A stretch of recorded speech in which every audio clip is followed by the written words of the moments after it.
Hey everybody, Omar here, the Knife Shark Guy, and I am back with another fun-filled video for you. And today we're going to talk about customs and one-of-a-kinds. What are they all about? Why are they here? So if you're beginning to collect customs, you're going to learn about one-of-a-kind handmade knives, which are what all the ones on this table are. What makes these custom knives so unique is it gives you an insight into possibly the mood that the knife maker was in when he made the knife. What his choice of materials were they a good combination of materials? And it's always kind of fun to have something in your collection that no one else is going to have. Probably. I always say probably because I converse with a lot of the South African knife makers on Instagram, and I always forget to ask them how do they absolutely know for certain that they're making a one-of-a-kind. And I always forget to ask that question. I'm probably going to do that soon because it's making me crazy that I forgot to ask again. Because I got to be honest, my contact with them is minimal. If I'm lucky at all. But I have been able to converse with a lot of them just on Instagram. I don't know any of them personally, and I'm sure a lot of you guys that are on Instagram do the same thing. They're always happy to reach out to their customers and just kind of chat and say hello. But yeah, so these are all one-of-a-kinds. Basically, the idea behind a one-of-a-kind is that you will never see another one like this one ever again. Probably. But that's the idea behind a custom one-of-a-kind knife. As far as getting a one-of-a-kind handmade knife made for you by the maker himself, that is a truly amazing experience.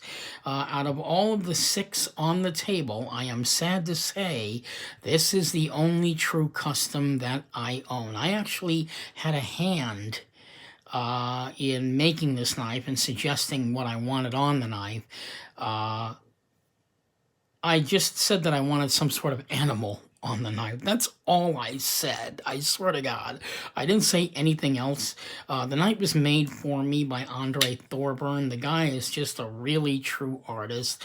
Let's just take a look at this knife real quick. I've done a video on this already, but in case you guys haven't gotten around to seeing that one, I just wanted to show this one off to you. So yeah, I told him that I just wanted like some sort of an animal on the knife, and he puts this American Eagle on it. I thought, oh my God, this thing is absolutely gorgeous with the American Eagle on it. He basically did the rest. Now, what I love about this knife is the handle, which is made of white Westinghouse micarta. It's the same material that they use in refrigerators. Stuff's like 100 years old, and as you can see, it's got that yellowish look on it. But what I love about this piece is, yeah, number one, it was made for me by Andre Thorburn, but he really put some serious thought into this. If you look at this knife, it looks like an eagle just slammed right into the knife. Basically, if you think about an eagle's beak, that's basically what this looks like. It looks like this, the beak of an eagle on the knife. It is so simple. I mean, the design is simple, but the precision into making something like this, the file work on the knife is absolutely stunning. You're never going to get anything like this on a production knife. It's just too much work for anyone to do that. The time that it takes to create a masterpiece like this is just too time consuming for any production company to even think about attempting.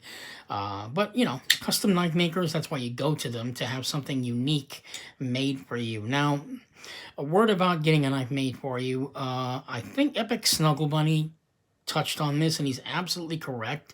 You need to stay in contact with the knife maker, but don't be annoying. You know what I mean? You just want to like keep in contact with them every once in a while. Try not to bother them so much, because your knife is not the only knife that they're making. They're making other people's knives too, and they're all asking for stuff. So I would just be kind of wary when you talk to them.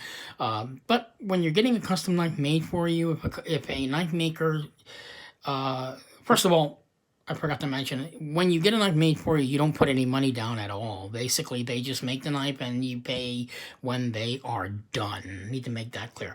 Secondly, time. When a custom knife is being made for you, if the knife maker says, oh yeah, I'll have it in like 2 months, it's probably going to be 4 months. If they say 4 months, it'll probably be 7 months or 8 months or a year even. Sometimes even 2 years from what I've heard from some people. But with this piece, I got really lucky. I don't know, maybe Andre Thorburn didn't have very many knives to make that at that time that I had mine made. I don't know. But I got my knife in about 8 weeks' time, and I don't think that is the norm. But in any case, I am getting another knife made for him by him right now.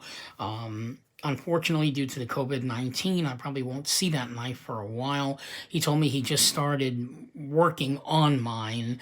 As far as how am I going to get the knife, I have no idea. Because right now they're on lockdown. They can't even ship butter knives at the moment. So it's pretty sad thing. But back to the topic of custom knives, you're really looking for uniqueness in the choice of materials.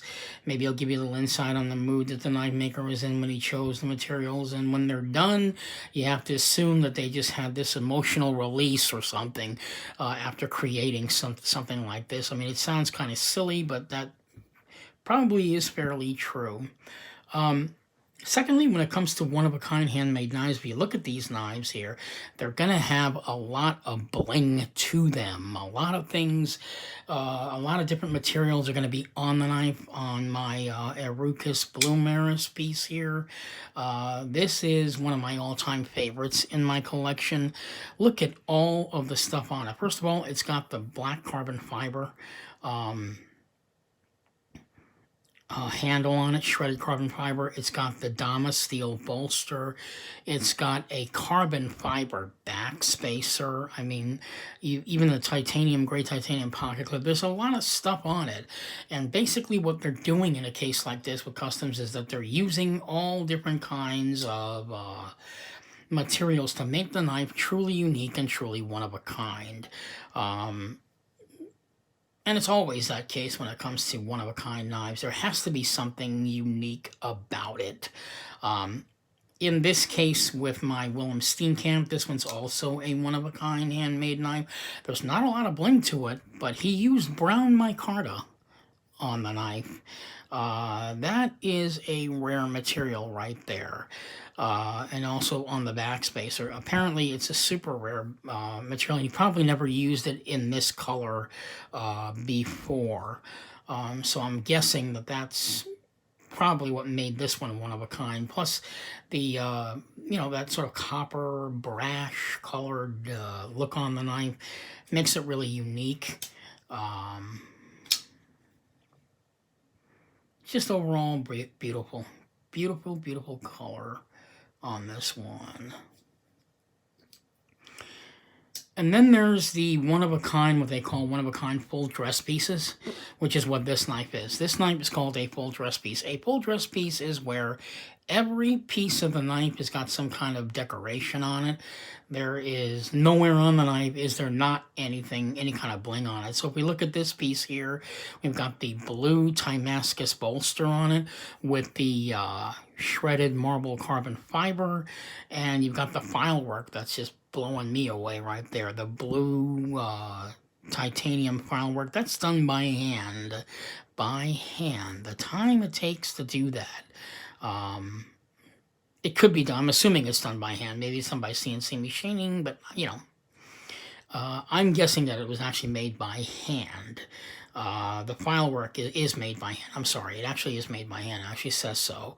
And of course, you've got a Dama steel backspacer, and the blade, even the blade, is Dama steel. So full dress pieces are going to be way more expensive. In fact, this is the most expensive knife that I actually own in my collection. Really, really happy to have this one. I don't ever deny. I never regret purchasing this one. That shredded marble carbon fiber just really shoots out at your eyes. I love that. Gives it sort of that beautiful 3D swirl look to it. So this could really pretty much be considered an art knife. I think custom knife collecting is really for those guys that are not going to be doing a lot of heavy using on their knives. They're just something fun to carry in your pocket. But yeah, do I use all these knives? Yeah, I use them lightly. And depending on the knife as well. I mean, if it's not something that is, overly, like, overblown, like the full dress piece here, yeah, I'll use it probably a lot more often, a little bit more heavier. Otherwise, I have to be honest, yeah, I love just carrying it in my pocket every day. It's just something fun, makes me feel good. It's a great conversation piece. It's not this, am I more of a collector than a user? The answer is yes. And I don't think there's anything wrong with that. There's a lot of us out there that don't use all the knives that we actually get. We have them in our collection because they bring something, they kind of remind us of, art in a way. And it is kind of fun to have a piece of artwork in your pocket to pull out. Here's another one-of-a-kind handmade by John Arnold. Now, John Arnold is one you're going to want to get into if you want to look into getting a custom knife, because his knives don't cost all that much. Reason being, he's a part-time knife maker, and it's not his only means of making a living. I believe he's also, I think he's an architect as well. So he makes knives for fun, but his knives are probably, yeah, I'm going to say his knives are probably at least 25% cheaper than all the other full-time knife makers make. He can afford to sell the knife at that price. But nevertheless, his work is no less than the guys that you see on the table. And I'm going to tell you all the names of people that made these knives in a second before I close out. So this knife has, this would be considered, I guess you could say this would be considered a full dress piece. We've got the marble carbon fiber handles on the knife, really very nice. We have a moon glow backspacer. In other words, the backspacer actually glows in the dark. That's something that's on John Arnold's knives that is truly his own. There's no other knife maker that does that. Actually makes a knife that glows in the dark. That's crazy. And of course, you've got the Damascus steel blade there, adding the bling. So I would probably consider this a full dress piece. And a full dress piece would mean that every part of the knife has art on it, including the blade. So, just a little, information for you if you guys aren't into customs or don't know anything about them. I think that's pretty much my audience tonight. I hope that's my audience tonight. So, yeah, let me go ahead and tell you who made these knives so you guys can get a good shot and look at it. So this knife is a one-of-a-kind made by J.D. Van Deventer. You can check him out on Instagram. He does very exceptional folders. This is one of his folders that is quite sought after by a lot of the knife makers. And to get one that's one-of-a-kind is pretty rare. I mean, this is just a beautiful, beautiful knife overall. So this one is by Arucas Bloomerus. Another shot look at it.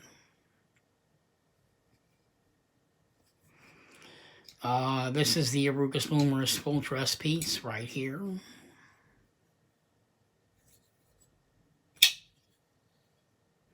As I said before, all these knife makers are from South Africa. That's just the region of knife making that I decided to collect from at this time. I'm probably going to be closing out my South African collection soon and not be collecting South African knives for a while, because I want to try and experience some other great knife makers out there that are not from South Africa, and there are a lot of them. I have chosen South Africa because to me, they are the heart of knife making. It's where it all started, in South Africa. I mean, I've never seen knives with the choice of materials being put on the knife in such a way that it is mind-blowing to the eyes. Continuing on, this one is by Willem Steenkamp.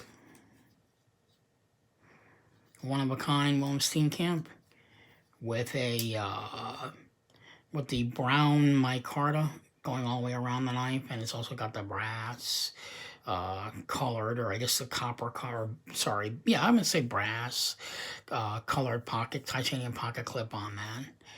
And of course the one by John Arnold. Now these are only just 6 of the of them, 6 of my favorites in my collection, which is what I brought out for you tonight. So yeah, so questions, comments, anything you guys want to know about customs and South African customs, or what custom knife makers produce, feel free to comment on my channel. I'll be more than happy to answer any question any of you guys may have on any of these knives or any of the knife makers I presented here today. I hope this was a real quick, interesting video for you. I just wanted to make a video and just talk about customs in general and why I'm so into them. Because what I love about knife making is that it is an art form that's probably never going to go away.